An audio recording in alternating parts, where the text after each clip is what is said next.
बरामदे की पुरानी बेंत की कुर्सी आज फिर मेरी पीठ के नीचे कराह उठी, जैसे मेरी ही तरह लकड़ी की उम्र भी बोलने लगी हो।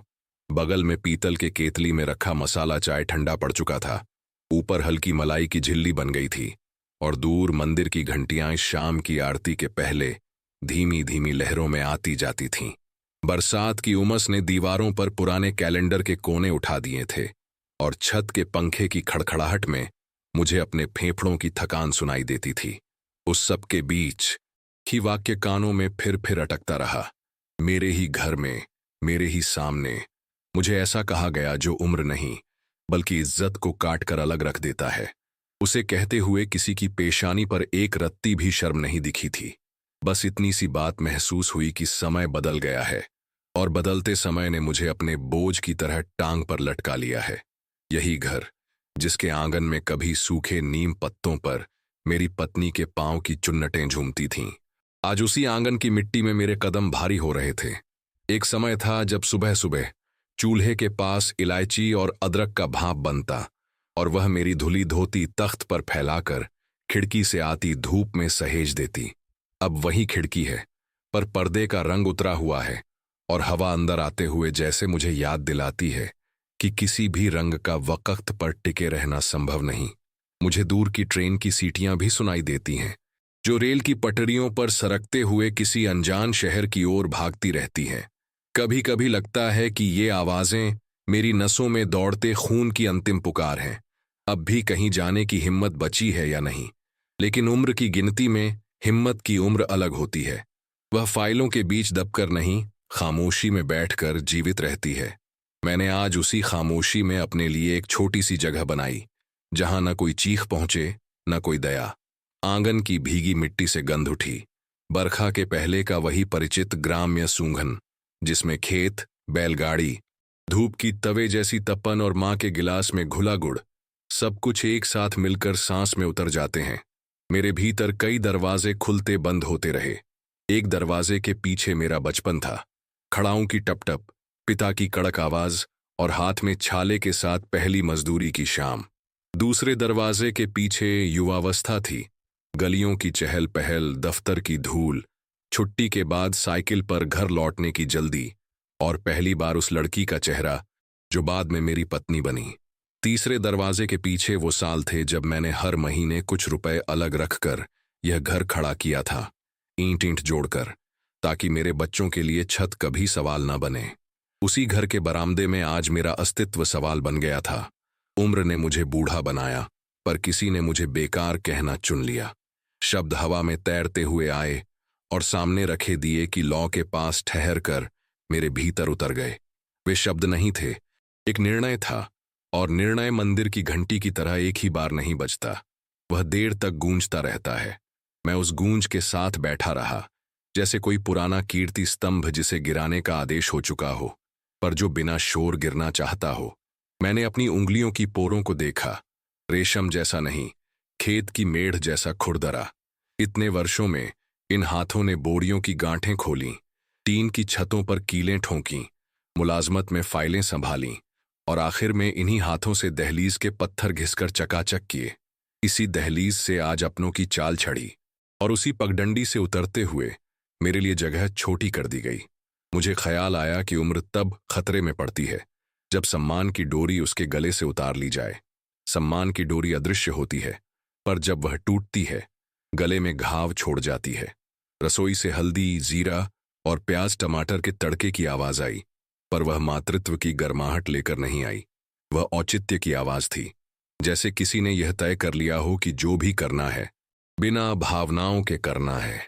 मैंने बेंत की कुर्सी से उठने की कोशिश की। घुटनों ने चरमराकर मुझे याद दिलाया कि शरीर का कुछ हिस्सा अपने अधिकारों के साथ लौट कर आता है। मैं धीरे से खड़ा होकर आंगन की ओर गया, जहां पानी की बूंदें बरामदे की ढलान से रेंगती हुई नीचे मिट्टी में मिल रही थीं। पानी और मिट्टी का मिलना हमेशा से मुझे अच्छा लगता रहा है। वे किसी बहस में नहीं पड़ते, बस एक दूसरे में घुलते रहते हैं। शायद सम्मान भी इसी तरह कायम रहता अगर उसे बहस न बनाकर मिलन बनाया जाता। मुझे याद आया, वर्षों पहले पहली कमाई पर मैंने अपने पिता की चप्पल नई करवाई थी। उन्होंने कुछ नहीं कहा था, पर उनके चेहरे की झुर्रियों में एक चमक उतरी थी, जैसे सूखी धरती पहली बारिश पीती है। उसी चमक को ढूंढते ढूंढते मैंने एक उम्र काट दी। आज आईने में अपनी झुर्रियां देखता हूं तो चमक नहीं, इतिहास दिखता है, कई सीजनों का बही खाता। और उस बही खाते में आज एक नई एंट्री दर्ज हुई है। मैं अभी भी खुद पर खर्च हो रहा हूं, पर अब किसी का मन नहीं चाहता कि मेरा हिसाब घर के भीतर रहे। बाजार से लौटती सब्जियों की टोकरी की गंध हवा में आई, भीगे पत्तों, मिट्टी और प्लास्टिक की थैलियों की मिलीजुली महक। उस महक में मुझे उपभोक्ता समय की धड़कन सुनाई दी। जो काम का नहीं, वह जगह घेरता है। घर भी एक तरह का बाजार बन गया है, जहां रिश्ते ताजी सब्जियों की तरह तौले जाते हैं। वजन कम हो तो दाम कटता है, और अगर कोई सब्जी ज्यादा दिन रख दी जाए तो उसे फेंक दिया जाता है। मैं अपने कोमल अहम से पूछता हूं, क्या मैं भी किसी की थाली में पड़ी बासी भिंडी हो गया हूं? सवाल कड़वा है, पर जवाब उससे भी कड़वा, क्योंकि बासीपन का दोष उसे मिलता है जिसने चुना, न कि भिंडी को। दूर किसी घर में रेडियो बजा, पुराना फिल्मी गीत, जिसमें विरह और प्रतीक्षा का पुरजोर संगम था। मुझे लगा ये धुन मेरे भीतर के किसी बंद कमरे की खिड़की खोल रही है। मैंने अपनी सांस धीमी की, ताकि हर स्वर अंदर तक उतर जाए। स्वर एक पुल होते हैं, वे हमें उन जगहों तक ले जाते हैं जहां कभी हम थे, पर लौट नहीं सकते। मैं उस पुल पर कुछ कदम चला और फिर लौट आया, क्योंकि लौटने के बाद जगह वहीं रहती है, पर आदमी नहीं। भोजन की थाली अभी लगी नहीं थी, पर मेरे सामने मूल्य की थाली लगा दी गई थी। किसी अदृश्य तराजू पर मेरी उपयोगिता तौली जा चुकी थी। कोई घोषणा नहीं हुई, पर निष्कर्ष हवा में लिख दिया गया। यह निष्कर्ष कोई पहली बार नहीं हुआ, बस पहले यह धीमे धीमे फुसफुसाहट में आता था। आज उसने मेरा कंधा पकड़कर मुझे सामने से देख लिया। मैंने अपनी आंखें नीची नहीं की, पर भीतर कहीं एक पुरानी आदत जग पड़ी। मैंने कुछ नहीं कहा। ये वाक्य मेरी रक्षा कवच रहा है। इससे मैं लड़ाइयों को टालता नहीं, उन्हें अपने समय पर आने देता हूं। कभी कभी इंसान को बदनीयती से नहीं, समय से अपमान मिलता है। समय कहता है, अब तुम्हारी बारी खत्म, कृपया साइड में हो जाओ। पर इंसान, जिसने अपने हाथों से दीवारें खड़ी की हों और अपनी आंखों से छत का पहला पाटा रखा हो, वह कैसे साइड में हो जाए? वह उन्हीं दीवारों के बीच अपने कदमों की गूंज ढूंढता है, और जब गूंज कम हो जाए तो समझता है घर किसी और के कदमों का हो गया है। मैंने बरामदे से बाहर झांका। गली में छोटे छोटे बच्चे बारिश में भीगते हुए कागज की नावें बहा रहे थे। उनकी हंसी में भविष्य की अनियंत्रित दौड़ थी, और उनकी नावों में उम्मीद का कच्चा सा पतवार। मैंने सोचा, मेरी भी एक नाव थी, कभी लकड़ी की, कभी ख्यालों की, जिससे मैंने रिश्तों की नदी पार की। अब नदी चौड़ी हो गई है, किनारों पर नए नाम लिखे जा रहे हैं। मेरा नाम धुंधला होता जा रहा है, पर धुंधलापन मिटाना मेरे बस में नहीं। मैं बस इतना कर सकता हूं कि उसी धुंध में अपनी आंखें खोलकर देखूं, कहां रास्ता है, कहां भंवर। मुझे अपने सीने पर हाथ रखकर महसूस हुआ, धड़कन अभी भी नियमित है, जैसे कोई पुराना ढोलकिया जिसकी ताल कभी नहीं बिगड़ती। इस ताल ने मुझे बहुत बार बचाया है, जब अपमान सिरहाने बैठ गया, जब थकान ने कंधों पर अपना बोझ रख दिया, जब आकांक्षाएं अपनी चादर समेटकर चली गईं। मैंने उस ताल के सहारे खुद को कहा, खामोशी से बैठो, अभी कुछ कहना नहीं है। शब्द जब चोट खाकर निकलते हैं तो गलत जगह गिरते हैं, उन्हें पकने दो। रसोई के पास रखे तुलसी के पौधे पर बारिश की बूंदें मोतियों की तरह ठहरी थीं। मेरी पत्नी होती तो उन बूंदों को उंगलियों से सहेजकर एक थाली में पानी भर देती और कहती, तुलसी की प्यास पहले। अब कोई नहीं कहता, पर तुलसी फिर भी प्यास बुझा लेती है, क्योंकि बादल किसी से अनुमति नहीं लेते। मैंने सोचा, इज्जत भी शायद बादलों जैसी होनी चाहिए, जो ऊपर बने धागों से नहीं, अपने भीतर की नमी से बरसती है। अगर ऊपर से धागा कोई काट दे तो भी नीचे पानी उतर आना चाहिए। मैं धीरे धीरे अपने कमरे में लौटा। दीवार पर टंगी मेरी पत्नी की तस्वीर पर धूल जमी थी। मैंने अंगोछे से हल्के से पोंछा। उसका चेहरा साफ हुआ और उसके माथे की बिंदी फिर लाल दिखी। मैंने आंखें बंद की तो एक गर्म हथेली का एहसास हुआ, जैसे वह कह रही हो, अभी टूटना मत।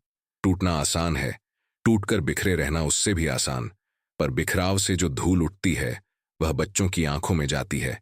मैंने अपनी सांस लंबी की और भीतर कहीं तय किया, यह अपमान अंतिम बिंदु नहीं है, यह पंक्ति के बीच रखा एक विराम है, दूर मंदिर की घंटी तेज हुई। आरती शुरू हो चुकी थी। भजन की ध्वनि हवा में तैरती हुई कमरे में आई और मेरे भीतर की बेचैनी के कांटों पर बैठ गई।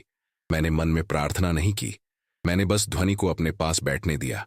ध्वनियां कभी कभी शब्दों से ज्यादा काम करती हैं। उन्होंने मेरे भीतर की उलझन की गांठ पर हाथ रखा और गांठ ढीली होने लगी। उसी ढील में मुझे अपने अगले कदम की आहट सुनाई दी, खामोशी में घटने वाला, पर पत्थर पर लिखे अक्षरों जैसा स्थिर। बरामदे में वापस आकर मैंने ठंडी हो चुकी चाय का एक घूंट लिया।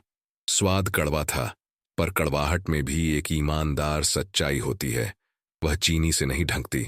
मैंने कप रख दिया और आंगन की मिट्टी की ओर देखा। जहां जहां पानी रुका था वहां छोटे छोटे नक्शे बन गए थे, मानो किसी ने मेरी जिंदगी का भूगोल फिर से खींच दिया हो। उन नक्शों में कहीं एक छोटी रेखा चमक रही थी, पतली पर अडिग। मैंने उसी रेखा को अपने मन में रख लिया। अब आगे जो भी होगा उसी रेखा के साथ होगा, बिना शोर, बिना शिकायत, पर पूरे हिसाब के साथ। मैंने कुछ नहीं कहा, बस सिर झुका लिया और भीतर एक चुपचाप संकल्प की आंच दहकने लगी। बरसात की बूंदें अब धीमी पड़ चुकी थीं, पर मिट्टी की गंध अभी भी हवा में गाढ़ी थी, मानो पिछले कई बरसों की यादें इसी नमी में बसी हों। मैं अपने कमरे की चारपाई पर बैठा, पुराने संदूक का ढक्कन उठाए अंदर रखी चीजों को देख रहा था। पीली पड़ चुकी रसीदें, कुछ सरकारी दस्तावेज, पत्नी के गहनों का छोटा सा डिब्बा और मेरे पुराने कार्यालय का पहचान पत्र, जिसकी तस्वीर में मैं आज से बिल्कुल अलग दिखता था। यह संदूक मेरी जिंदगी का ऐसा कोष था जिसमें वर्षों का परिश्रम, संघर्ष और त्याग दर्ज था। हर कागज, हर कपड़ा, हर धातु का टुकड़ा एक कहानी कहता था, और उन कहानियों में एक भी ऐसी नहीं थी जिसमें मैंने अपने परिवार से पीठ फेरी हो। मैंने हाथ में अपने पुराने कामकाज की डायरी उठाई। उसमें बड़े करीने से लिखी तिथियां और खर्चों के हिसाब थे। कब किस महीने कितनी तनख्वाह आई, घर के सामान पर कितना खर्च हुआ, बच्चों की पढ़ाई पर क्या लगा, और किस साल घर के निर्माण के लिए ईंट, बालू, सीमेंट के दाम कितने थे। मैं देख रहा था कि कैसे धीरे धीरे, साल दर साल, मैंने एक एक रुपया जोड़कर इस घर को खड़ा किया था। उस समय न कोई सुविधा थी, न आराम, सिर्फ यह यकीन था कि मेहनत कभी धोखा नहीं देती। याद आता है, जब मैं जवान था तो सुबह 4:30 बजे उठकर पहले कुएं से पानी खींचता, फिर स्नान कर मंदिर में आरती देता और उसके बाद ही घर की ओर फिर काम की शुरुआत होती। गांव की गलियों में मेरे कदमों की आवाज सुबह की खामोशी में गूंजती और लोग जानते थे कि वर्मा जी फिर काम पर निकल पड़े। मैंने शहर में नौकरी पाई तो सफर और लंबा हो गया। लोकल बस, धूल, पसीना और घंटों का इंतजार। लेकिन मैंने कभी शिकायत नहीं की, क्योंकि मुझे विश्वास था कि मैं जो कर रहा हूं वह अपने परिवार की जड़ों को मजबूत करने के लिए है। मेरे पिता किसान थे, खुरदरे हाथ, पसीने से भीगी कमीज और चेहरे पर धूप की झुर्रियां। उन्होंने मुझे सिखाया था कि आदमी की पहचान उसकी मेहनत और ईमान से होती है, न कि जेब में पड़े नोटों से। मेरी मां ने सिखाया था कि घर की दीवारें सिर्फ ईंट पत्थर से नहीं, बल्कि रिश्तों के भरोसे से टिकती हैं। मैंने इन दोनों की बातें गांठ बांध लीं और अपनी पूरी जिंदगी में उसी पर अमल किया। शादी के बाद मेरी पत्नी ने भी उसी परंपरा को आगे बढ़ाया। वह सुबह सुबह तुलसी को पानी देती, फिर बच्चों को तैयार करती और मैं नाश्ता करके काम पर निकल जाता। हमारे पास ज्यादा नहीं था, पर जो भी था उसमें अपनापन था। जब बच्चों का जन्म हुआ तो मैंने उनके लिए अपनी जरूरतों को पीछे कर दिया। कपड़े पुराने पहन लिए, जूते कई सालों तक टांक टांक कर चलाए, लेकिन उनके स्कूल की फीस कभी देर से नहीं दी। धीरे धीरे समय बदला। गांव की मिट्टी से उठकर हमने शहर में पक्की जमीन पर कदम रखा। यहां बिजली थी, पानी की सुविधा थी और बाजार नजदीक थे। मैंने घर बनाया, पक्का, 2 मंजिला, ताकि मेरे बच्चों के पास हमेशा एक ठिकाना रहे। उस समय मैं सोचता था, यह घर मेरे बाद भी उन्हें छाया देगा। मुझे लगा था यह छाया हमेशा ठंडी और सुखद होगी, लेकिन मैंने यह नहीं सोचा था कि कभी इसी छाया में मैं खुद पराया महसूस करूंगा। जब मेरी पत्नी का देहांत हुआ तो घर की रसोई का स्वाद बदल गया। मसालों की खुशबू में अब वह अपनापन नहीं रहा और चाय की भाप में वह गर्माहट नहीं रही जो उसके हाथों से आती थी। मैं अकेला पड़ गया, पर मैंने अपने को संभाला, क्योंकि मुझे लगा कि अब मेरा सहारा मेरे बच्चे हैं। उस समय बेटा जवान था, नौकरी पर लगा हुआ, और बहू घर में नए नए तरीके लेकर आई थी। शुरुआत में सब ठीक था, शायद इसलिए कि अभी सब नया था और नई चीजें हमेशा थोड़ी चमक लेकर आती हैं। लेकिन वक्त के साथ मैंने महसूस किया कि घर का माहौल बदल रहा है। बातों में तेजी आ रही थी और नजरों में वह नरमी कम हो रही थी जो पहले थी। धीरे धीरे बहू के व्यवहार में एक अजीब सी दूरी आने लगी, जैसे मैं घर का हिस्सा नहीं बल्कि सिर्फ एक मेहमान हूं जिसका समय यहां सीमित है। छोटे छोटे कामों में भी मुझे एहसास दिलाया जाने लगा कि अब मेरी जरूरत कम हो गई है। कभी रात का खाना बिना पूछे परोस दिया जाता, कभी चाय ठंडी होकर रखी रह जाती। ये छोटी छोटी बातें थीं, लेकिन उनमें एक अनकहा संदेश छिपा था। अब आप उतने अहम नहीं हैं। मैंने कई बार सोचा, क्या मैं ही ज्यादा सोच रहा हूं? लेकिन फिर कुछ घटनाएं ऐसी हुईं जिन्होंने मेरे मन के संदेह को यकीन में बदल दिया। एक दिन मैंने देखा कि मेरा कमरा, जिसमें मेरी पत्नी की तस्वीर और मेरी पुरानी चीजें थीं, उसमें कुछ सामान बदला जा रहा था। अलमारी हटाई जा रही थी, मेरी किताबें किसी कोने में रखी जा रही थीं। कारण पूछा तो बहू ने कहा, बस थोड़ी जगह चाहिए थी। उस दिन मैंने महसूस किया कि यह जगह सिर्फ अलमारी की नहीं बल्कि मेरे अस्तित्व की है। समय के साथ बेटा भी बहू के सुर में सुर मिलाने लगा। शायद वह यह सोचता था कि मैं अब उम्र के उस पड़ाव पर हूं जहां मेरी राय का कोई महत्व नहीं। मैंने कई बार कोशिश की कि बातचीत करके चीजें सुधारी जाएं, लेकिन हर बार या तो बात टल जाती या माहौल और भारी हो जाता। ऐसे में मैंने अपने पिता की सीख याद की, सम्मान की रक्षा के लिए कभी कभी चुप रहना जरूरी है। पर चुप्पी का एक दूसरा पहलू भी है, वह अंदर ही अंदर इंसान को खोखला करने लगती है। मुझे लगने लगा कि मैं घर में होते हुए भी अदृश्य हूं। सुबह उठकर तुलसी को पानी देता, अखबार पढ़ता और बरामदे में बैठकर चाय पीता, लेकिन कोई मेरे होने या न होने का अंतर महसूस नहीं करता। मेरे भीतर के बुजुर्ग किसान ने कहा, तूने जो बीज बोए थे अब उनकी फसल का समय है। पर यह फसल वैसी नहीं थी जैसी मैंने उम्मीद की थी। मैंने अपने बच्चों को छांव दी, पर अब उस छांव के नीचे बैठने की जगह मेरे लिए नहीं बची। यह संदर्भ, यह पृष्ठभूमि मेरी आने वाली कहानी की नींव है, क्योंकि अन्याय अचानक नहीं गिरता, वह धीरे धीरे दीवारों में दरार बनाकर आता है। और मैं इन दरारों को बरसों से देख रहा था, बस चुप रहकर, यह सोचते हुए कि शायद समय इन्हें भर देगा। लेकिन समय ने इन्हें भरने के बजाय और चौड़ा कर दिया। मेरे हाथ आज भी वैसे ही खुरदरे हैं, आंखें वैसे ही अनुभव से भरी हैं, लेकिन अब उनकी कीमत किसी के हिसाब में दर्ज नहीं है। यह वही समय था जब मेरे भीतर एक और विचार जन्म ले रहा था, धीरे, चुपचाप, जैसे मिट्टी में दबा बीज। यह बीज आगे चलकर वह पेड़ बनेगा जिसकी छाया में मैं अकेला नहीं बल्कि अपने सम्मान के साथ खड़ा रहूंगा। बरसात के बाद की धूप घर के आंगन में धब्बेदार पड़ती थी, कहीं तेज, कहीं फीकी, जैसे मेरे हिस्से का सम्मान भी जगह जगह से छिटक गया हो। धीरे धीरे घर की चीजें बदलती रहीं। तुलसी के पास रखा पीतल का दिया अब कम जलता, रसोई के मसालों का डिब्बा ऊपर की शेल्फ पर चढ़ गया और मेरे कमरे के बाहर रखी चप्पलें बार बार इधर उधर कर दी जाती, मानो उनकी जगह अब किसी और नियम से तय हो। मैंने इसे रोजमर्रा की उलझन समझकर टाल दिया, लेकिन रोज का जो अल्प परिवर्तन होता है वह महीनों में एक कठोर सत्य बन जाता है। यही सत्य अब मेरी आंखों के सामने आकार ले रहा था। मैंने कुछ नहीं कहा, मैंने बस सिर झुका लिया। मैंने अपने अंदर उठते शब्दों को सूखे टहनियों की तरह टूटते सुना और चुपचाप झाड़ दिया, ताकि किसी को दर्द की भनक न लगे। सुबह की दिनचर्या भी अब बदल चुकी थी। पहले मेरी चाय बरामदे में भाप छोड़ती प्रतीक्षा करती, अब कई बार कप में लिपटी ठंडक ही मेरा इंतजार करती। अखबार का पहला पन्ना, जो कभी मेरे हाथ में खुलता, अब किसी और की उंगलियों के निशान लेकर मेरे पास आता। शब्द बिखरे, खबरें पुरानी। मैंने अपने लिए यह मान लिया कि समय का हिस्सा अब मेरा नहीं। एक दिन मैंने रसोई के दरवाजे पर ठिठक कर भीतर देखा। मसालों की सोंधी परत के नीचे एक अनमना हिसाब चलता दिखा। कौन कितना खाता है, कौन कितना देता है, और घर का बोझ किसके नाम से दर्ज है। मुझे लगा मेरी सांस भी किसी अदृश्य रजिस्टर में खपत के रूप में दर्ज हो रही है।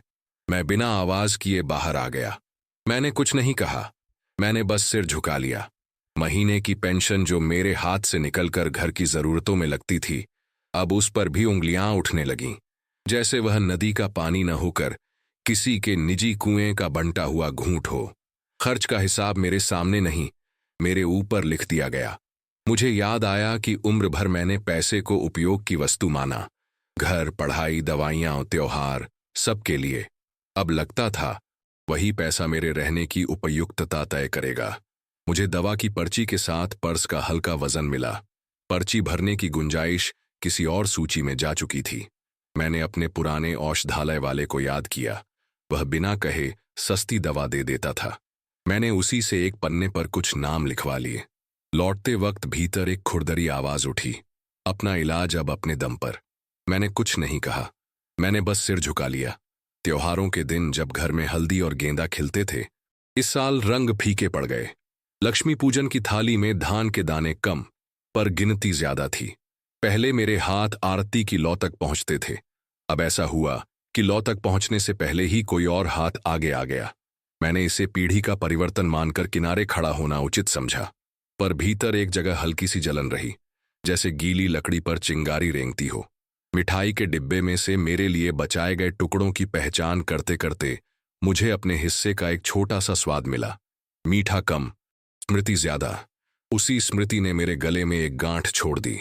मैंने कुछ नहीं कहा, मैंने बस सिर झुका लिया। घर के कमरों में वस्तुएं नई तरह से सजाई जाने लगीं। मेरा संदूक खिड़की के पास से हटकर दीवार के एक ठंडे कोने में चला गया।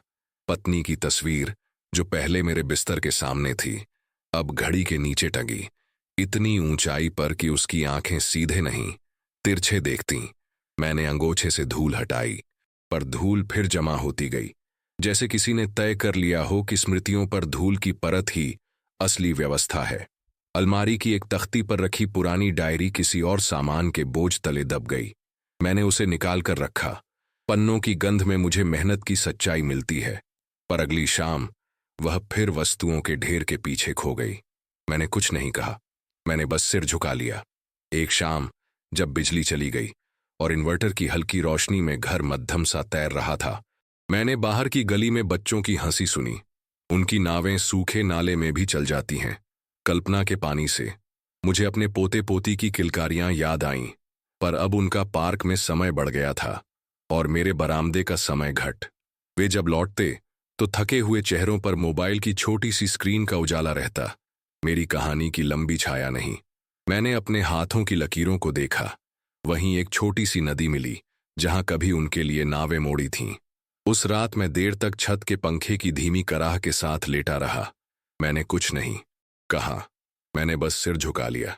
स्वास्थ्य भी किसी पुराने साझीदार की तरह अपनी शर्तें लेकर आता है। घुटनों की सूजन, रात की खांसी और आंखों की धुंध, ये सब साथ रहने लगे। डॉक्टर दिखाने का सुझाव मैंने अपने भीतर ही दिया और भीतर ही टाल दिया, क्योंकि किसी की व्यस्तता और किसी की चिढ़ अब अपॉइंटमेंट से बड़ी थी। दवा खाने की घड़ी जब छूट जाती तो मैं तुलसी के पत्ते पानी में भिगोकर पी लेता, आस्था और औषधि के बीच एक पतली सी डोर बांधकर। मुझे अपनी पत्नी की उंगलियों की याद आई, जो कभी दूध में हल्दी घोल कर देती थीं। स्मृति में ही हल्दी का रंग मिला और उसी से मैंने रात की ठंडक को सहा। मैंने कुछ नहीं कहा, मैंने बस सिर झुका लिया। दिनों के साथ घर का लेखा जोखा और सख्त होता गया। किराने की सूची में मेरा नाम नहीं, मेरी जरूरत दर्ज होती, वह भी कम होती हुई। एक दिन मैंने आंगन में बैठकर अपने पुराने दस्तावेजों को अलग अलग ढेर में रखा। जमीन का कागज, घर का बंटवारा, बैंक की पासबुक और बीमा के कागज। कागजों की खड़खड़ाहट में मुझे अपने नाम की फुसफुसाहट सुनाई दी। अब भी कागजों पर वही अक्षर थे, पर घर में उन अक्षरों का अर्थ कम हो गया था। किसी ने सीधे मुझसे कुछ नहीं मांगा, पर संकेत उतने ही स्पष्ट थे जितनी किसी अदालत में दीवार पर टंगी तुला। वजन बदला, फैसला तय। उस दोपहर मैंने पहली बार अपने मन में एक पतली सी रेखा खींची। जो मेरा है वह मेरे सम्मान का पहरा देगा। रेखा अभी मन की मिट्टी में बनी थी, किसी पत्थर पर नहीं। मैंने कुछ नहीं कहा, मैंने बस सिर झुका लिया। रविवार को जब कपड़े धुलते, मेरी धुली धोती और कुर्ता सबसे आखिर में धूप देखते। रस्सी पर जगह हमेशा कम पड़ती, या शायद मेरी जगह आखिर में तय हो चुकी थी। मैंने अपने कपड़ों की सिलवटों में पुराने दिनों की धूप तलाशने की कोशिश की, जहां मेरे कपड़े सबसे पहले उठते ताकि मैं दफ्तर के समय पर पहुंचूं। अब न दफ्तर था, न समय का वह कड़ा पहरा। बस घर के भीतर अदृश्य नियम थे जो मुझे बार बार किनारे कर देते। मैंने मन में ही अपनी धोती मोड़ दी, जैसे आदमी अपने सपनों को मोड़कर तकिए के नीचे रख देता है। मैंने कुछ नहीं कहा, मैंने बस सिर झुका लिया। एक पड़ोसी ने एक शाम आते जाते पूछा, बाबूजी अब कम दिखते हैं। मैंने मुस्काकर कहा, धूप कम है, छांव ज्यादा। वह मेरी बात नहीं समझा, पर मेरे भीतर की दीवार पर यह वाक्य कील की तरह ढंस गया। बाहर की दुनिया, जहां मेरी पहचान अब भी बाबूजी थी, घर में किसी और संबोधन की खरोंच उतरी हुई थी, जो कहकर नहीं, व्यवहार से सुनाई देती। संबोधन बदलते हैं तो आदमी का भीतर उतरने का रास्ता भी बदलता है, कभी मुख्य द्वार से, कभी पीछे के गलीचे से। मैं अब अपने ही घर में पीछे की पगडंडी से प्रवेश करता, कदम हल्के, सांस थमी हुई। मैंने कुछ नहीं कहा, मैंने बस सिर झुका लिया। साल के बदलते मौसमों के साथ एक और बदलाव आया। निर्णयों में मेरी राय का नाम अनुपस्थित रहने लगा। घर की मरम्मत का ठेका किसी और समझ से हुआ, रंग की पसंद किसी और आंखों ने तय की। मेरी सलाह, जो कभी खूंटियों पर टंगे कैलेंडर की तरह घर का समय बांधे रखती थी, अब दीवार के पीछे चली गई। मुझे मालूम था कि हर घर में पीढ़ियां पुराने खंभों पर नई छतें रखती हैं, पर यहां किसी ने खंभे की उम्र पूछे बिना छत पर वजन बढ़ा दिया। लकड़ी चरमराई नहीं, क्योंकि मैं कांपना नहीं चाहता था। मैंने कुछ नहीं कहा, मैंने बस सिर झुका लिया। एक दिन आंगन में कपड़े सुखाते हुए मैंने देखा कि मेरे कमरे के सामने छोटी मेज, जिस पर मैं रामायण के पन्ने रखता, किसी और कमरे में सरक गई। उसके स्थान पर बच्चों की प्लास्टिक की अलमारी आ गई, रंगीन, हल्की, सुविधाजनक। सुविधा की जीत के सामने स्मृति अधिक देर नहीं टिकती। यह बात उस दिन स्पष्ट हुई। मैंने रामायण को उठाकर संदूक के पास रख दिया। पन्नों की धूल मेरी उंगलियों में लग गई। मैंने अंगूठे से अपना माथा छुआ। धूल की वही रेखा जो कभी तिलक बनती थी, अब अपने आप बन गई। मैंने उसी क्षण भीतर कहा, रेखाएं मिटती नहीं, वे बस जगह बदलती हैं। मैंने कुछ नहीं कहा, मैंने बस सिर झुका लिया। रात के सन्नाटे में कभी कभी दूर से ट्रेन की आवाज आती, चाल का खिंचाव, लोहे का आलाप, और फिर एक लंबी सीटी। मुझे लगता जैसे कोई भीतर से बुला रहा हो, उठो, अपने हिस्से की राह चुनो। पर मैं उठता नहीं था, सिर्फ करवट बदल लेता। शरीर के जोड़ विरोध करते और मन कहता, अभी नहीं। फिर उसी मन में एक और स्वर उभरता, अगर अभी नहीं तो कब? यह प्रश्न दीवार पर टंगे घड़ी की तरह टिक टिक करता। मैं तकिए के नीचे हाथ डालकर अपनी डायरी टटोलता, पन्ना नहीं पलटता। मैंने कुछ नहीं कहा, मैंने बस सिर झुका लिया। इसी बीच घर के कागजों पर एक नई चर्चा का रंग चढ़ा। नवीनीकरण, किराए की व्यवस्था और संपत्ति के हिस्से। शब्द खुले नहीं बोले गए, पर संकेत नुकीले थे। मुझे महसूस हुआ कि मेरे दस्तखत की स्याही चाही जाएगी, पर मेरी उपस्थिति नहीं। मैंने अपने हस्ताक्षर वाली उंगलियों को देखा। रेखाएं स्पष्ट थीं, लेकिन उंगलियों की त्वचा पतली। मैंने मन में दोहराया, मेरे नाम की रक्षा मेरा दायित्व है। उस रात मैंने संदूक के ताले की जांच की, पासबुक के पन्ने सीने से लगाए और बत्ती बुझाकर लंबी सांस ली। खामोशी में एक अदृश्य करार लिखा गया, स्वयं से, सम्मान के नाम। मैंने कुछ नहीं कहा, मैंने बस सिर झुका लिया। और तब एक शाम, जब बादलों ने बिना बारिश के ही अंधेरा फैला दिया, घर के भीतर हवा में वो कठोर वाक्य तैर गया जिसने मेरी पीठ पर वर्षों के श्रम को एक झटके में धूल बना दिया। शब्द कमरे की दीवारों से टकराकर मेरे भीतर उतरे। मैं बरामदे की कुर्सी पर बैठा रहा, पहले की तरह, पर कुर्सी की कराह इस बार अलग थी। जैसे लकड़ी ने भी सुन लिया हो कि अब उसके मालिक की जरूरत नहीं रही। मेरी सांसें कुछ पल के लिए उलझीं, फिर सीधी हुईं। मैं उठा नहीं, मैंने कोई प्रतिवाद नहीं किया। मैंने सिर्फ अपनी वही पुरानी सीख दोहराई, सम्मान कभी आवाज से नहीं, निर्णय से बचता है। मेरी आंखें नीची थीं, पर भीतर एक धीमी आग सुलग उठी, किसी रसोई के चूल्हे की तरह, जो दिखता नहीं पर पूरे घर का ताप तय करता है। मैंने कुछ नहीं कहा, मैंने बस सिर झुका लिया, और उसी झुकाव के भीतर मेरे संकल्प की रीढ़ सीधी हो गई। अगली सुबह जब मैं जागा तो सूरज की रोशनी खिड़की से अंदर आ रही थी, लेकिन उसकी धार अब भी वैसी नहीं थी जैसी पहले हुआ करती थी। रोशनी में एक अजीब सी धुंध थी, जैसे वह भी मेरे मन के बोझ से भारी हो गई हो। मैंने धीरे धीरे उठकर अपने पांव जमीन पर रखे।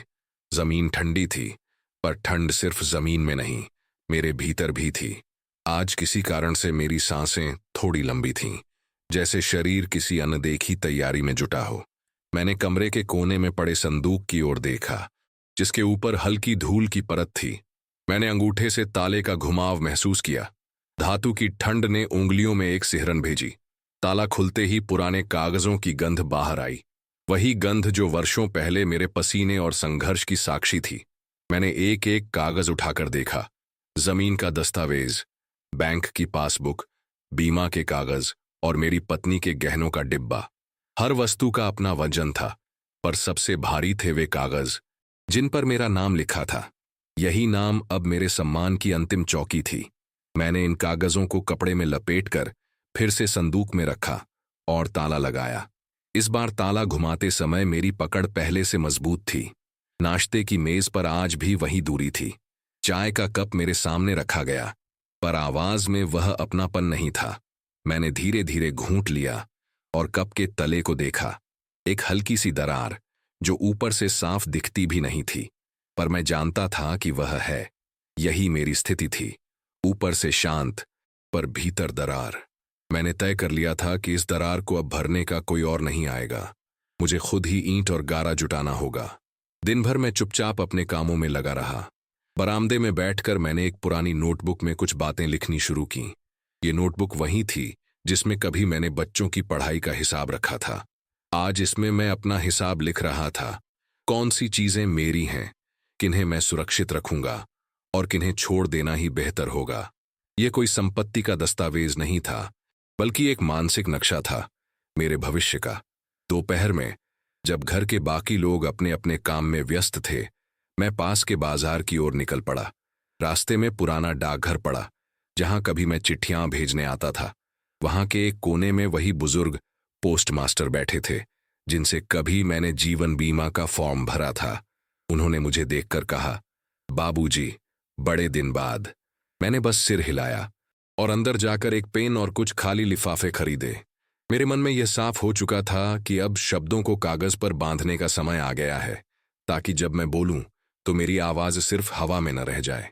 शाम को मैं घर लौटा तो आंगन में एक नई चर्चा चल रही थी, किराए पर ऊपर का कमरा देने की।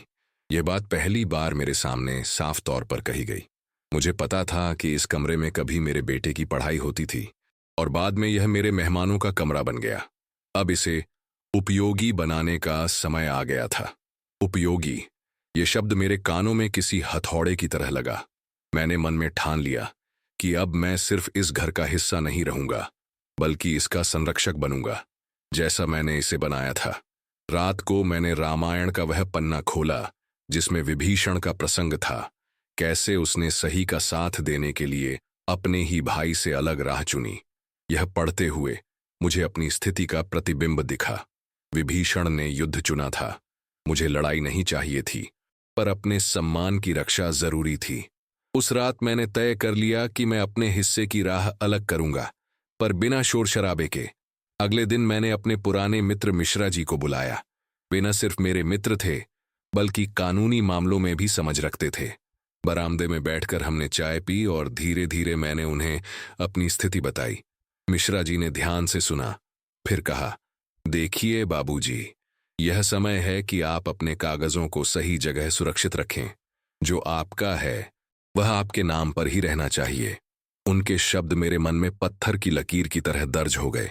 हमने तय किया कि कुछ दस्तावेज बैंक के लॉकर में रखे जाएंगे और कुछ मेरे पास रहेंगे। मैंने उसी शाम बैंक जाकर लॉकर की प्रक्रिया शुरू की।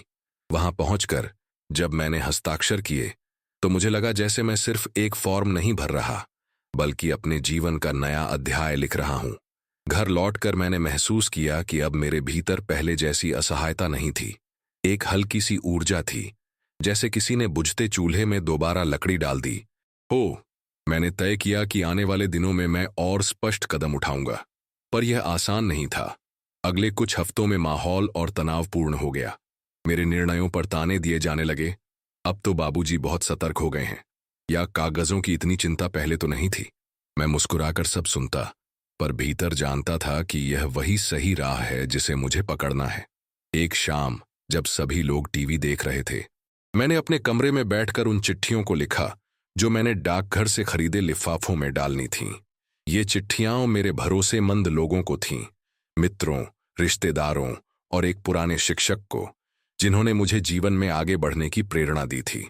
इनमें मैंने कोई शिकायत नहीं लिखी, बस यह लिखा कि मैंने कुछ महत्वपूर्ण कदम उठाए हैं और मुझे उनका आशीर्वाद चाहिए। इन पत्रों को भेजते समय मुझे अजीब सी शांति महसूस हुई। यह ऐसा था जैसे मैंने अपने भीतर का बोझ बांट दिया हो। धीरे धीरे मैंने अपने दिन का ढांचा बदलना शुरू किया। सुबह अब मैं पहले से ज्यादा समय अपने पौधों के साथ बिताने लगा। तुलसी के पास बैठकर मैंने खुद से वादा किया, जब तक यह पौधा हरा है मैं भी खड़ा रहूंगा। बरामदे की दीवार पर मैंने एक छोटा सा कैलेंडर टांगा, जिसमें मैंने अपने हर छोटे से छोटे कदम को दर्ज करना शुरू किया। यह कैलेंडर अब मेरा निजी गवाह था। एक दिन जब मैं आंगन में बैठा अखबार पढ़ रहा था, एक पुराना जानकार मिलने आया। उसने कहा, बाबूजी, आप तो अब भी उतने ही मजबूत लगते हैं। मैंने हल्की मुस्कान दी, पर भीतर सोचा, मजबूती शरीर की नहीं, निर्णय की होती है। मुझे पता था कि आगे का रास्ता और कठिन होगा। शायद घर के भीतर बातें और कटु हो जाएं, शायद दूरी और बढ़े, पर अब मैं डरता नहीं था। मैंने अपने मन में एक दीपक जला लिया था। यह दीपक मेरे आत्मसम्मान का था और इसे बुझाने की ताकत किसी के पास नहीं थी। उस रात बरामदे में बैठकर मैंने आकाश की ओर देखा। तारों की भीड़ में एक तारा खास चमक रहा था। मैंने मन ही मन कहा, मैं अब सिर्फ देखूंगा नहीं, अपनी राह भी तय करूंगा। और इसी के साथ मैंने महसूस किया कि निर्णय का अंकुर अब जड़ें पकड़ चुका है। यह पेड़ बनेगा, धीरे धीरे पर मजबूती से, और उसकी छाया में मैं अकेला नहीं, बल्कि अपने सम्मान के साथ खड़ा रहूंगा। सुबह का आसमान हल्की राख जैसा था। बरसात थमी हुई, पर नमी अब भी हवा में तैरती। मैंने तुलसी को पानी दिया और आंगन की भीगी मिट्टी पर उंगली से एक छोटा सा वृत्त बनाया, जैसे मन के भीतर पक रही योजना का पहला अक्षर। भीतर की शांति वैसी ही थी जैसे किसी पुरानी घड़ी में नई स्प्रिंग लगाई गई हो। टिक टिक, स्पष्ट कदम सधे हुए। मैंने वही पुरानी नोटबुक खोली जिसमें अब अपने सम्मान का लेखा लिख रहा था, और अगले स्तंभ में आज का काम दर्ज किया। पहला, कागजों की जांच। दूसरा, संस्थाओं से संपर्क। तीसरा, कानूनी दस्तावेजों की तैयारी। मैंने कुछ नहीं कहा, मैंने बस सिर झुका लिया, पर इस बार झुकाव विनम्रता का नहीं, एकाग्रता का था। सबसे पहले मैंने बैंक की पासबुकें और पुराने बीमा पत्र निकाले, तिथियां देखीं, लाभार्थियों के नाम पढ़े, और समझा कि समय ने यहां भी धूल की एक पतली परत बिठा दी है। वह परत आज हटनी थी। मैं बहुत धीरे धीरे तैयार हुआ, साफ धोती, धुला कुर्ता और एक पतली फाइल में सहेजे कागज। बरामदे की बेंत की कुर्सी को मैंने हथेली से थपथपाया। जाने से पहले किसी पुराने साथी की पीठ सहलाने जैसी भावना उभरी, और गली की ओर चल पड़ा। मंदिर के शिखर पर कौवे बैठे थे। घंटियां अभी नहीं बजी थीं, पर मेरे भीतर एक अलग औरती शुरू हो चुकी थी। पहला पड़ाव, पुराना बीमा कार्यालय। वह गंध, रिकॉर्ड रूम की, पुराने पन्नों की और प्लास्टिक कवर की, आज भी वैसी ही थी। मैंने क्रमांक वाले काउंटर पर कागज रखे, फॉर्म निकाला और लाभार्थी के नामों में आवश्यक परिवर्तन दर्ज किए। जहां जहां सालों पहले भावुकता ने निर्णय लिया था, वहां आज विवेक का हस्ताक्षर पड़ा। पत्नी का नाम जैसा था वैसा रखा, यह मेरा प्रण था। पर बाकी जगहों पर मैंने एक नई व्यवस्था लिखी। मेरे बाद का लाभ किसी ऐसे हाथ में पहुंचेगा जो स्मृति का आदर समझता है। फॉर्म जमा करते हुए मेरी उंगलियों की पोरें थोड़ी कांपीं। वर्षों का भार एक पंक्ति में उतर रहा था। मैंने कुछ नहीं कहा, बस भीतर ही भीतर एक मंत्र सा दोहराया, सम्मान को पहले सुरक्षित करो, फिर स्नेह को। दूसरा पड़ाव, डाकघर। वही बुजुर्ग पोस्टमास्टर आज फिर कुर्सी पर टिके मिले। उनकी मेज पर तार प्रेषण की पुरानी किताब रखी थी, पर समय अब ईमेलों और ऐप परिचयों का हो चला था। मैंने रजिस्टर्ड डाक के लिफाफे लिए और 3 पत्र निकलवाए। एक मेरे पुराने शिक्षक के लिए, एक मिश्रा जी के लिए, और एक उस छोटे से शिक्षा ट्रस्ट के संस्थापक के नाम, जिसके बारे में मैंने अखबार के कोने में कभी पढ़ा था। पत्रों में मैंने कोई दुख नहीं लिखा, सिर्फ तथ्य लिखे। यह कि मैं अपनी पत्नी की स्मृति में एक छोटा सा छात्रवृत्ति निधि खड़ा करना चाहता हूं। यह कि उसके लिए जो राशि दूंगा वह मेरी निजी संपत्ति से होगी, और यह कि इस निधि पर किसी निजी दखल की गुंजाइश नहीं रहेगी। मैंने टिकट चिपकाए, अंगूठे से दबाया और स्टैंप की ठपकारा सुनते हुए भीतर एक हल्का सा पिघलाव महसूस किया, जैसे किसी कठोर गांठ पर गुनगुना तेल डाला गया हो। तीसरा पड़ाव, तहसील के पास उप पंजीयक का कार्यालय, वह जगह जहां कागजों पर नाम सिर्फ लिखा नहीं जाता, समय में दर्ज होता है। यहां की भीड़ अलग तरह की थी। कोई बंटवारे की चिंता लिए, कोई खरीद की जल्दी में, कोई पुराने विवाद की गांठ खोलते हुए। मैं अपनी बारी आने तक दीवार पर लगी घड़ी देखता रहा। कांटा धीरे चलता, पर पहुंचता जरूर। काउंटर पर पहुंचकर मैंने एक वसीयत का मसौदा बनवाने की प्रक्रिया शुरू की। लिखने वाले क्लर्क ने मेरी आंखों में जो देखा, शायद उसे समझ आ गया कि यह कागज किसी झगड़े का नहीं, किसी प्रतिष्ठा की रक्षा का है। मेरी बातों को उसने धारा प्रवाह वाक्यों में बांधा। मेरी संपत्ति, मेरा घर, मेरी चल अचल चीजें, और यह कि मेरे जीवित रहते हुए किसी को भी इन्हें गिरवी रखने, बेचने, बांटने या इन पर दावा करने का अधिकार नहीं होगा। मेरे बाद जो हिस्सा मेरा मन चुनेगा, वह उसी दिशा में जाएगा। पत्नी के नाम वाली छात्रवृत्ति, और कुछ हिस्सा उस ट्रस्ट को जो बेटियों की पढ़ाई में लगाता है। एक छोटा अंश गांव के मंदिर की रसोई के लिए, साप्ताहिक अन्नदान, ताकि मेरी पत्नी की बनाई खिचड़ी का स्वाद कभी पूरी तरह घर से गायब न हो। हस्ताक्षर का क्षण आया। स्याही में भीगी निब कागज पर चली और मैं अपने नाम को स्थिर होते देखता रहा। साक्षियों के हस्ताक्षर भी हुए। मिश्रा जी ने पूर्व नियत समय पर आकर गवाही दी। दूसरे साक्षी के लिए पोस्ट ऑफिस के युवा सहायक ने सहर्ष नाम दर्ज कराया। वह मुझे पहचानता था। मेरे पत्र अक्सर उसी की खिड़की से गुजरते थे। कागज बंधे, सिक्के सी मुहर का निशान पड़ा और एक फाइल में मेरी मौन रणनीति का धड़कता हुआ हृदय रख दिया गया। मैंने कुछ नहीं कहा, बस अपनी हथेली को हल्का सा दबाया। स्वीकृति का संकेत स्वयं के लिए। वापसी में मैंने एक और काम किया, ऊपरी कमरे के बारे में, जिसे घर वाले उपयोगी बनाने की चर्चा कर रहे थे। मैंने उसी उपयोग को एक अन्य अर्थ दे दिया।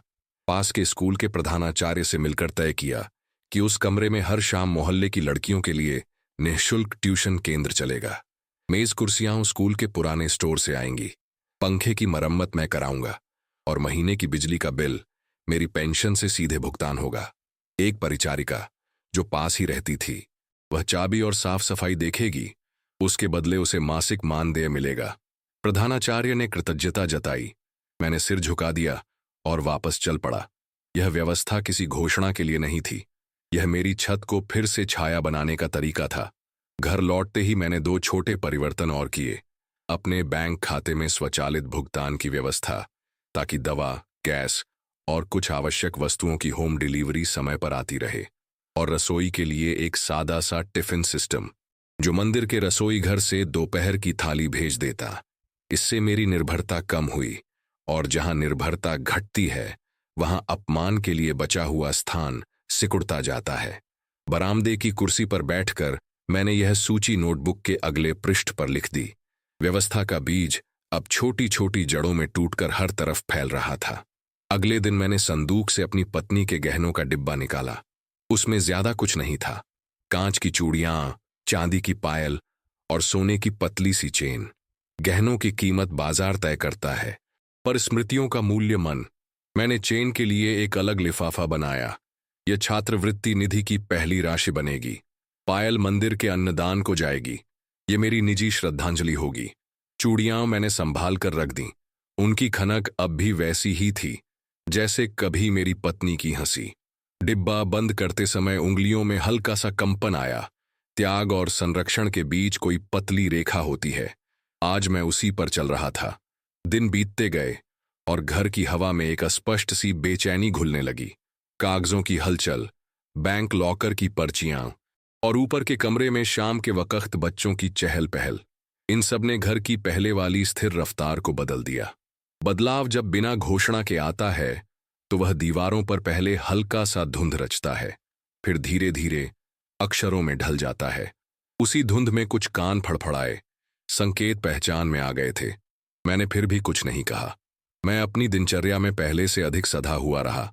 सुबह तुलसी, दोपहर टिफिन, शाम बच्चों की कक्षा की झलक, रात नोटबुक में एक पंक्ति। कुछ हफ्तों बाद उपपंजीयक कार्यालय से दस्तावेज की प्रमाणित प्रति आ गई, साफ अक्षरों में लिखी वसीयत जिस पर मेरी स्याही का वजन था। उसे मैंने बैंक लॉकर में रख दिया। एक प्रति मिश्रा जी के पास, एक प्रति डाक से शिक्षक को, बिना किसी नाटकीयता के। उसी दिन शिक्षा ट्रस्ट की ओर से पत्र आया, आभार का और प्रक्रिया का। छात्रवृत्ति का नाम पत्नी के नाम पर होगा। हर साल 2 बच्चियों की पढ़ाई का खर्च अलग रखा जाएगा और चयन में पारदर्शिता की लिखित शर्तें होंगी। मैंने पत्र को माथे से लगाया। यह जीत किसी के खिलाफ नहीं, अपने भीतर के संकल्प के पक्ष में थी। अब मौन रणनीति का सबसे सूक्ष्म भाग बचा था, घर की कानूनी रक्षा। मैंने संपत्ति के कागजों पर जीवनाधिकार का स्पष्ट प्रावधान दर्ज कराया। जब तक मैं जीवित हूं, न किराए का अनुबंध मेरी अनुमति के बिना बन सकता है, न घर की किसी इकाई का हस्तांतरण। ऊपरी कमरे के लिए जो भी समझौता था वह मेरी निगरानी में और मेरी हस्ताक्षरित शर्तों पर चलता रहेगा, जिसमें शिक्षा कार्य बाधित न हो सके। यह सब कुछ समय लेता, धैर्य मांगता, पर मेरा धैर्य अब उन्हीं बंधनों में संतुलित था जिन पर मैंने उम्र भर भरोसा किया। कायदे, लिखावट और गवाही। मैंने अपने कमरे में पत्नी की तस्वीर के सामने दीपक रखा, पीतल का वही पुराना। बाती में घी डाला, माचिस जलाई और लौ को स्थिर होते देखा। लौ के ठीक पीछे मुझे अपनी ही परछाई दिखी, थोड़ी झुकी पर अडिग। बरामदे से बच्चों के हंसने की आवाज आई। ऊपर का कमरा अब शाम को रोशनी से भरा रहता। मेरे भीतर एक अजीब सी तसल्ली उठी। जिस घर की छत पर अपमान की छाया लंबी होती जा रही थी, वहीं अब ज्ञान का उजाला रोज समय पर जलता। यह किसी को चोट पहुंचाने का साधन नहीं, अपने आप को सीधा करने की लकड़ी थी, जिसके सहारे झुकी रीढ़ फिर सीधी हुई। रात गहरी होने लगी। दूर से ट्रेन की वह परिचित सीटी एक बार फिर आई, जैसे समय कह रहा हो, दिशा सही है, गति तुम्हारे वश में। मैंने नोटबुक का पन्ना पलटा और आज की आखिरी पंक्ति लिखी। मेरे निर्णय की आवाज मेरे दस्तावेज हैं, मेरी शांति, मेरी चुप्पी। कागज पर यह वाक्य उतरते ही भीतर के शोर में एक लय बनी, न बहुत तेज न बहुत धीमी, वैसी ही जैसे बरसात के बाद छत से टपकती अंतिम बूंदें जो धीरे धीरे थमती जाती हैं। अगली सुबह जब मंदिर की घंटियां बजीं, मैं बरामदे की कुर्सी पर वैसे ही बैठा था, पर कुर्सी की कराह अब अलग थी। लकड़ी जैसे कह रही थी, भार वही है, पर ढोने का अर्थ बदल गया है। मैंने एक घूंट चाय लिया। कड़वाहट कम थी, शायद चीनी वही थी, पर स्वाद बदल चुका था। आंगन की मिट्टी में कल का बनाया वृत्त धुंधला पड़ चुका था, पर उसके केंद्र में उभरी एक पतली सी बिंदी अब भी दिख रही थी, जैसे किसी अनाम हस्ताक्षर का अंतिम नुक्ता। मैंने उसे आंखों से नापा। यही वह बिंदु था जहां अपमान का नक्शा समाप्त होता और सम्मान की रेखा शुरू। मैंने कुछ नहीं कहा, बस सिर झुका लिया और भीतर महसूस किया कि मौन पलटवार पूरा नहीं, पर पर्याप्त है। बाकी काम समय करेगा और समय से बड़ा कोई वकील नहीं। सुबह का सूरज बादलों के पीछे छिपा था, पर उसकी किरणें फिर भी दीवारों पर धीमी सुनहरी परत चढ़ा रही थीं। बरामदे में बैठा मैं अपनी नोटबुक पलट रहा था। कल की आखिरी पंक्ति अभी भी ताजा थी। मेरे निर्णय की आवाज मेरे दस्तावेज हैं, मेरी शांति, मेरी चुप्पी। लेकिन मुझे पता था कि चुप्पी हर परिस्थिति में औषधि नहीं होती। कभी कभी उसे शब्द में बदलना पड़ता है ताकि सामने वाला उसे अनसुना न कर सके। पिछले हफ्तों में मैंने अपनी तरफ से सारी व्यवस्थाएं कर ली थीं। बीमा, वसीयत, बैंक, ऊपरी कमरे का शिक्षा केंद्र और अपने जीवनाधिकार की कानूनी मुहर। अब अपमान का कोई वार मेरी रीढ़ को झुका नहीं सकता था, पर घर के भीतर जो अनकहा तनाव था वह अब तक टूटी हुई खिड़की के शीशे की तरह हवा में हल्की हल्की सरसराहट करता रहता था। ये सरसराहट धीरे धीरे बातचीत में बदलनी थी, सामना करके, न कि सिर्फ बचकर। पहला संकेत उस दिन सुबह चाय पीते हुए मैंने सुना कि बहू किसी से फोन पर बात कर रही थी। आवाज धीमी पर लहजा तेज। ऊपरी कमरे का क्या होगा? वहां तो अब रोज बच्चियों का आना जाना है। यह जगह किसी और काम में लगती तो बेहतर होता। मुझे लगा कि हवा में पुरानी ठंडक लौट आई है। मैंने जानबूझकर खिड़की के पास अखबार पलटा ताकि उसे पता चले मैं सुन सकता हूं, पर वह बात बदलकर किचन में चली गई। मैंने तय किया, अब सीधा संवाद होगा, कोई बहस नहीं, पर पूरी स्पष्टता। तैयारी उस दिन शाम को मैंने अपने कमरे में पत्नी की तस्वीर के पास दीपक जलाया। जैसे किसी गंभीर संवाद से पहले आशीर्वाद लिया जाता है, फिर अपने सारे मुख्य कागज, वसीयत की प्रति, बीमा पत्र, बैंक के निर्देश और ऊपरी कमरे के अनुबंध की कॉपी एक साफ फाइल में रखी। ये दस्तावेज मेरी आवाज थे और आज वे ही बोलेंगे। मैंने बेटे और बहू दोनों को बुलाया। स्वर शांत था। आज रात खाने के बाद कुछ देर बैठेंगे, मुझे 2-4 बातें कहनी हैं। कोई बहाना नहीं बना। शायद मेरे स्वर में कोई अनकही गंभीरता थी। संवाद की शुरुआत रात का खाना सादा था। अरहर की दाल, भिंडी और रोटियां चुपचाप खाया गया। जैसे ही हम बरामदे में आए, मैंने फाइल अपने सामने रखी और सीधे कहा, मैंने कुछ व्यवस्थाएं की हैं जिन्हें तुम्हें जानना चाहिए। ये मेरे लिए जरूरी है, न सिर्फ अपने लिए बल्कि इस घर के भविष्य के लिए। बेटे ने भौहें चढ़ाईं। किस तरह की व्यवस्थाएं? मैंने फाइल से पहला कागज निकाला। वसीयत की प्रति। यह वह है जिसमें साफ लिखा है कि जब तक मैं जीवित हूं, इस घर या संपत्ति पर कोई भी लेन देन मेरी अनुमति के बिना नहीं हो सकता। मेरे बाद जो हिस्सा मैंने तय किया है वही मान्य होगा। यह हिस्सा मैंने कुछ उद्देश्यों के लिए बांटा है, तुम्हें बताऊंगा, लेकिन बदलने की गुंजाइश नहीं होगी। बहू ने बीच में कुछ कहना चाहा, पर मैंने हाथ उठाकर रोका। पहले पूरी बात सुनो, फिर बोलना। सम्मान का ढांचा। मैंने दूसरा कागज निकाला। बीमा पॉलिसियों में किए बदलाव का। इनका लाभ उन संस्थाओं को जाएगा जो तुम्हारी मां, मेरी पत्नी के नाम पर बच्चियों की पढ़ाई में मदद करेंगी। यह मेरी ओर से उनकी स्मृति को जीवित रखने का तरीका है। बेटे का चेहरा थोड़ा ढीला पड़ा, पर बहू अब भी असहज थी। लेकिन पापा, ये सब हमें पहले बताना चाहिए था। मैंने सीधी नजर मिलाई। पहले मैं सोचता था यह घर मेरे बाद तुम्हारा होगा तो तुम्हें अधिकार है, लेकिन जब मैंने महसूस किया कि मेरी जरूरत और राय को नजरअंदाज किया जा रहा है, तब मैंने सोचा संपत्ति से पहले अपने सम्मान को सुरक्षित करना जरूरी है। मैं अभी जीवित हूं और जब तक हूं, इस घर में मेरे फैसले का वजन रहेगा। ऊपरी कमरे का सच। फिर मैंने तीसरा दस्तावेज दिखाया। ऊपरी कमरे के शिक्षा केंद्र का अनुबंध। यह जगह अब मोहल्ले की बच्चियों के लिए है। यहां पढ़ाई होगी और यह काम मेरी निगरानी में जारी रहेगा। बिजली पानी का बिल मैं भरूंगा और कोई भी इस व्यवस्था को बदलने का अधिकार नहीं रखेगा जब तक मैं खुद न चाहूं, बहू ने कहा। लेकिन हम सोच रहे थे कि मैंने उसे पूरा करने का मौका नहीं दिया। सोचने का हक सबको है, पर करने का हक तब है जब वह घर के बड़ों की इज्जत से टकराए नहीं। मैंने अपनी जिंदगी में किसी का हक नहीं छीना और न ही अब अपना हक किसी को देने का इरादा है। चुप्पी का असर। बरामदे में कुछ देर तक सिर्फ पंखे की घरघराहट थी। मैंने दोनों की आंखों में देखा। ना गुस्सा, ना रोष, सिर्फ दृढ़ता। धीरे धीरे बेटे ने गला साफ किया। पापा, हमें बुरा लगा अगर आपने कुछ ऐसा महसूस किया, पर मैंने बीच में कहा, बुरा लगना स्वाभाविक है, लेकिन मैंने जो किया है वह किसी को सजा देने के लिए नहीं, बल्कि अपनी शांति बचाने के लिए है। अब तुम्हें चिंता करने की जरूरत नहीं। मेरे खर्चे, मेरी व्यवस्था सब तय हैं। तुम्हारा जीवन तुम्हारा है, मेरा जीवन मेरा। लेकिन घर में एक बात तय रहेगी, सम्मान दो तरफा होगा, वरना बातचीत नहीं, बस दूरी होगी। हल्का बदलाव। उस रात के बाद घर में एक अजीब सी खामोशी रही, पर यह पहले वाली ठंडी चुप्पी नहीं थी। इसमें एक तरह की सावधानी थी, जैसे कोई अचानक किसी संकरे रास्ते पर चल रहा हो और पैर संभाल कर रख रहा हो। बहू अब सीधे बात करती, पर औपचारिकता बनी रहती। बेटा काम से लौटकर कभी कभी मेरे कमरे में आकर बैठता, अखबार के पन्ने पलटता और मौसम पर बात करता, शायद संवाद का पुल फिर से बनाने की कोशिश। मैंने सोचा, हो सकता है समय के साथ यह पुल मजबूत हो, लेकिन अगर नहीं भी हुआ तो मुझे अब डर नहीं था। मेरा घर, मेरी संपत्ति, मेरी व्यवस्था सब एक मजबूत चौखट में कैद थे, जिसे सिर्फ मैं खोल सकता था। बाहरी दुनिया में गूंज ऊपरी कमरे का शिक्षा केंद्र अब मोहल्ले में चर्चा का विषय बन गया था। शाम को जब लड़कियों की हंसी और किताबों के पन्नों की आवाज आती तो पड़ोसी भी पूछते, वर्मा जी अच्छा काम कर रहे हो।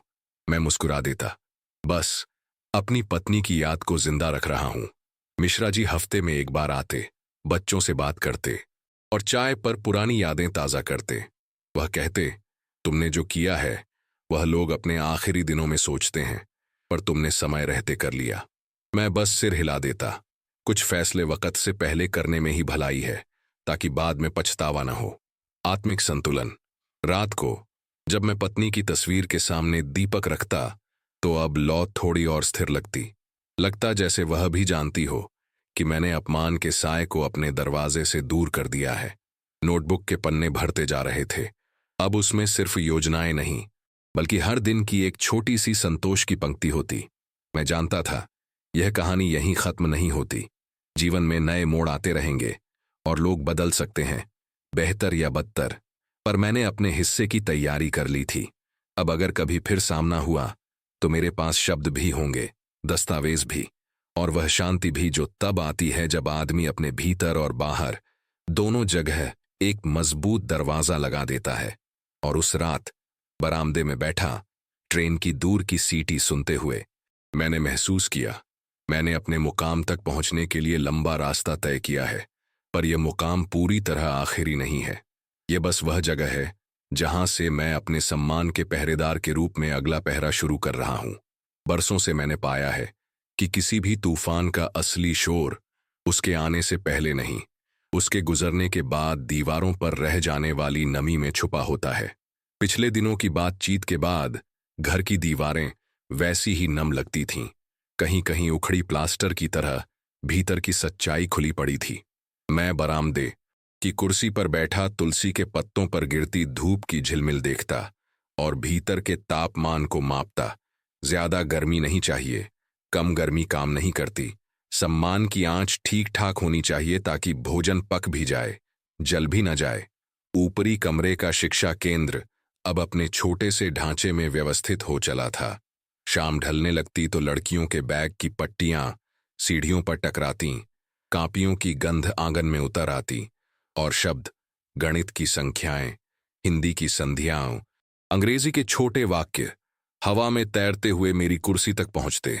उस समय मैं महसूस करता कि एक वृद्ध की उपयोगिता शरीर के बल में नहीं, उसके निर्णय की रोशनी में है।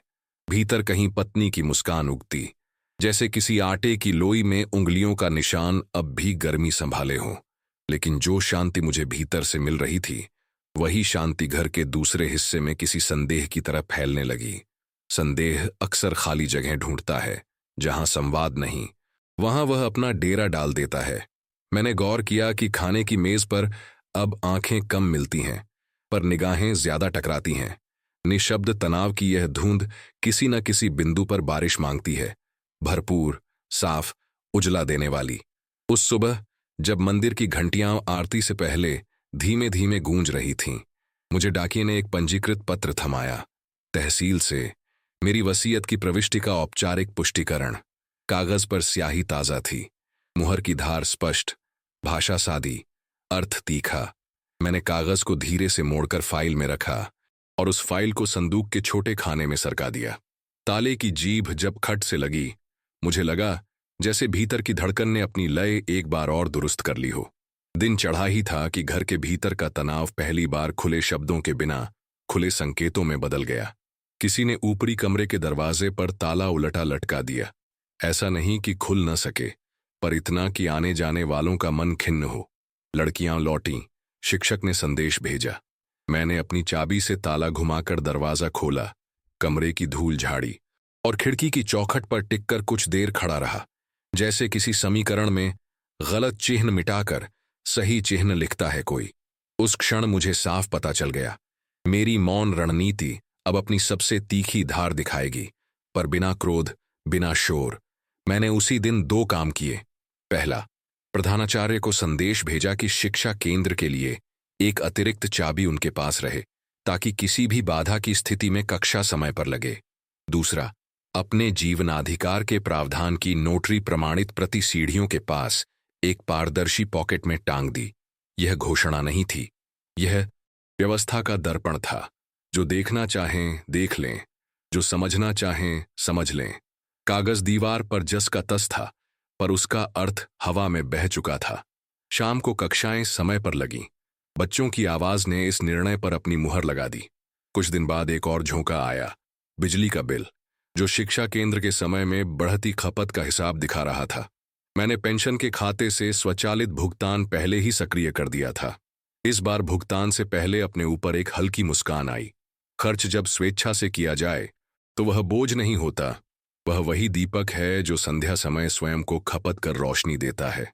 रात को मैंने पत्नी की तस्वीर के सामने दीपक रखा, लौ स्थिर हुई, और उसने दीवार पर मेरी परछाई को एक साफ रेखा में बांध दिया, जैसे किसी नक्शे पर सीमाएं खींचती हैं। इन छोटे छोटे प्रवाहों के बीच एक बड़ा मोड़ अचानक नहीं पर अपरिहार्य होकर आया। अंततः वह वाक्य जो कभी हवा में तैरकर मेरी हड्डियों में छुभा था, बेकार बूढ़े, उसका प्रतिध्वनि रूप फिर किसी बातचीत के सामने खड़ा हो गया। इस बार स्वर उतना तेज नहीं था, पर अर्थ वैसा ही था। यह सब शिक्षा केंद्र, यह कागज, ये व्यवस्थाएं घर को चलाने में मदद करेंगी या बोझ बनेंगी? बोझ, ये शब्द सम्मान के गले में फंदा बन जाता है अगर समय रहते इसे काटा न जाए। मैंने भीतर से अपनी नोटबुक निकाली और मन में वह पंक्ति दोहराई, मेरे निर्णय की आवाज मेरे दस्तावेज हैं, मेरी शांति मेरी चुप्पी। उस शाम मैंने भोजन शांत मन से किया, रोटी, लौकी की सब्जी, दही। भोजन के बाद बरामदे में आकर मैंने अपनी फाइल मेज पर रखी और कुर्सी पर सीधा बैठा। हवा में हल्की नमी थी, दूर किसी घर से देशी घी की खुशबू आ रही थी। मैंने लंबे समय बाद अपने भीतर शब्दों का एक अनुशासित बहाव महसूस किया, जैसे किसी नदी में बरसों बाद बांध का गेट खुला हो, पर इंजीनियरिंग के हिसाब से, नियमों के तहत। मैंने बिना किसी संबोधन के, बिना किसी आरोप के, मन ही मन सुनाई देने लायक धीमे स्वर में कहा, अब तक जो भी किया है वह उस दिन की एक पंक्ति का उत्तर था जब मेरी उपयोगिता को अपमान की भाषा में तौला गया था।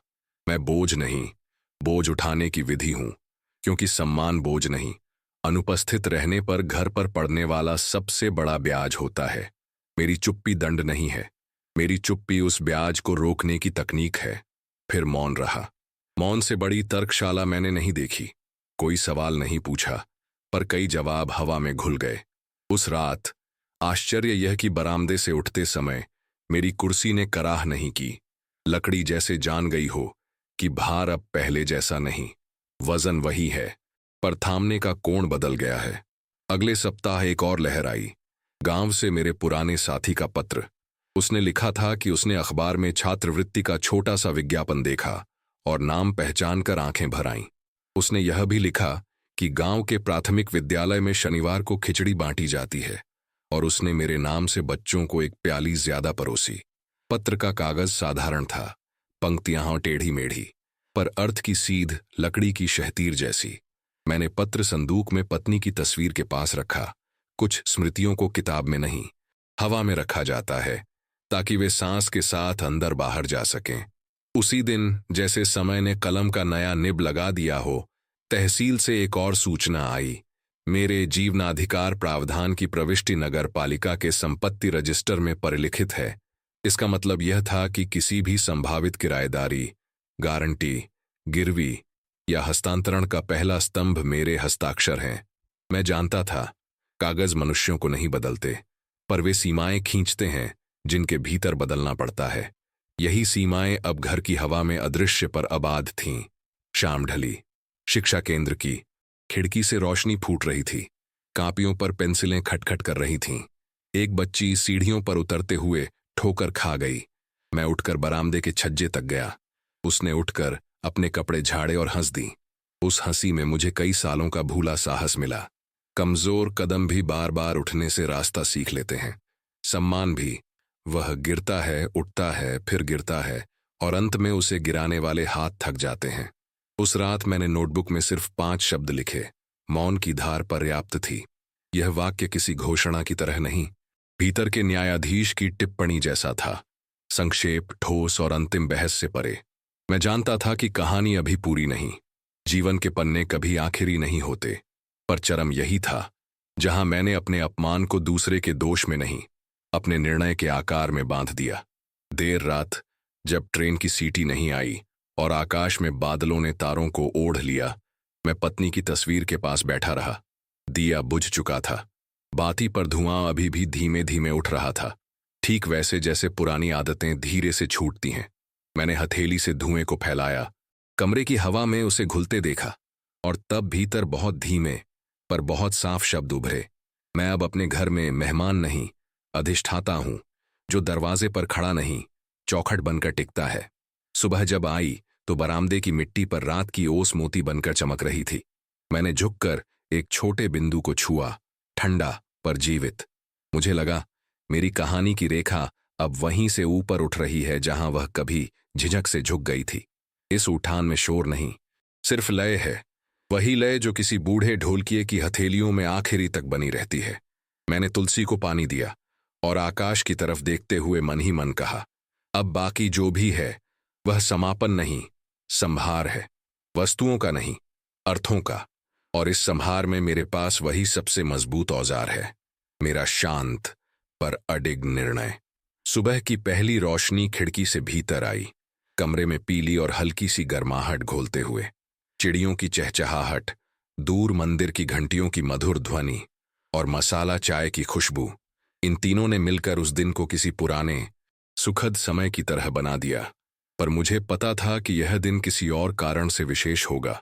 यह वह दिन था जब मैं अपनी कहानी का अंतिम अध्याय अपने जीवन में खुद लिखूंगा, न सिर्फ कागज पर।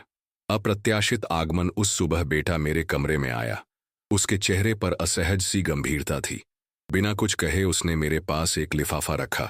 पापा, यह आपको देना था। मैं चुपचाप लिफाफा खोलता रहा।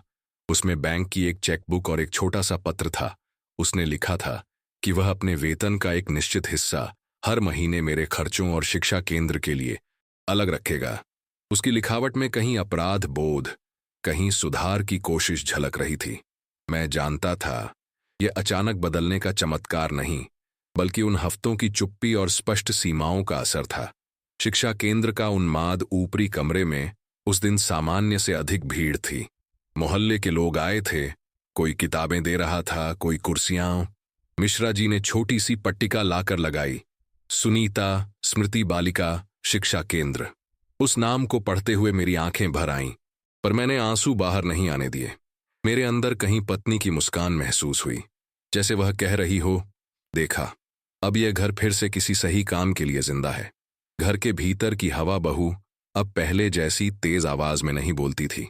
अब उसकी बातें छोटी और साफ होती, जैसे वह भी सीमाओं को पहचान गई हो। वह कभी कभी चाय लेकर खुद मेरे कमरे में रख देती।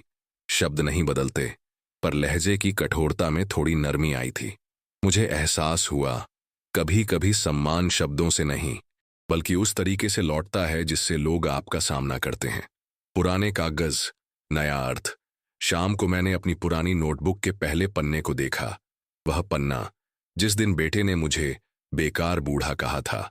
उस समय शब्द खंजर की तरह लगे थे, पर अब वही पन्ना मेरे लिए एक याद था, उस मोड़ की जहां से मैंने खुद को खोने से बचाया था। मैंने नए पन्ने पर लिखा, सम्मान वह दीवार है जो हम खुद के लिए बनाते हैं। अगर उसमें दरार आने लगे तो उसे दूसरों से भरने की उम्मीद मत करो। खुद ही पत्थर और गारा जुटाओ और दरार बंद करो। बाहर की दुनिया में पहचान महीने बीतते गए और शिक्षा केंद्र का नाम आसपास के इलाकों में फैलने लगा। एक स्थानीय अखबार ने मेरी तस्वीर के साथ एक छोटा लेख छापा। वरिष्ठ नागरिक ने खोला बालिका शिक्षा केंद्र। जब मैंने वह अखबार पढ़ा तो मुझे कोई गर्व का शोर नहीं, बल्कि भीतर से एक शांत सी ठंडक महसूस हुई, जैसे किसी ने मेरे मन के तापमान को संतुलित कर दिया हो। अंतिम संवाद। एक शाम बेटा मेरे पास बैठा था। बरामदे में अंधेरा उतर रहा था और दूर से भुट्टे सेंकने की खुशबू आ रही थी। उसने धीमे से कहा, पापा, शायद मैं समझ नहीं पाया कि आपकी खामोशी में कितना दर्द था। आपने जो किया वह हमें भी सीखना चाहिए था। मैंने बस मुस्कुराकर कहा, जिंदगी सिखाती है बेटा, बस सुनना पड़ता है, कभी अपनी आवाज से, कभी दूसरों की चुप्पी से। भीतर की शांति। उस रात मैं पत्नी की तस्वीर के सामने दीपक रखकर लंबे समय तक बैठा रहा। लौ स्थिर थी, जैसे अब उसे हवा की चिंता ना हो। कमरे में कोई तनाव नहीं, बाहर से कोई ऊंची आवाज नहीं, बस अपने मन के भीतर की गहरी खामोशी, जो किसी अंतिम जीत से नहीं, बल्कि संतुलन पाने से आती है। मुझे लगा ये मेरी जीत नहीं, बल्कि मेरा संतुलन है। मैंने अपने सम्मान को बचाया, अपने जीवन को फिर से दिशा दी, और वह किया जो मेरी आत्मा को स्वीकार्य था। अंतिम पंक्ति नोटबुक के आखिरी पन्ने पर मैंने लिखा, मैंने बहुत रास्ते देखे, बहुत मोड़ पार किए, पर सबसे लंबा रास्ता वह था जो मेरे दिल से मेरी इज्जत तक जाता था। आज वह रास्ता मैंने पूरा कर लिया। उस पंक्ति के बाद मुझे लगा जैसे कहानी अब सच में पूरी हो चुकी है, कागज पर भी और मेरे जीवन में भी।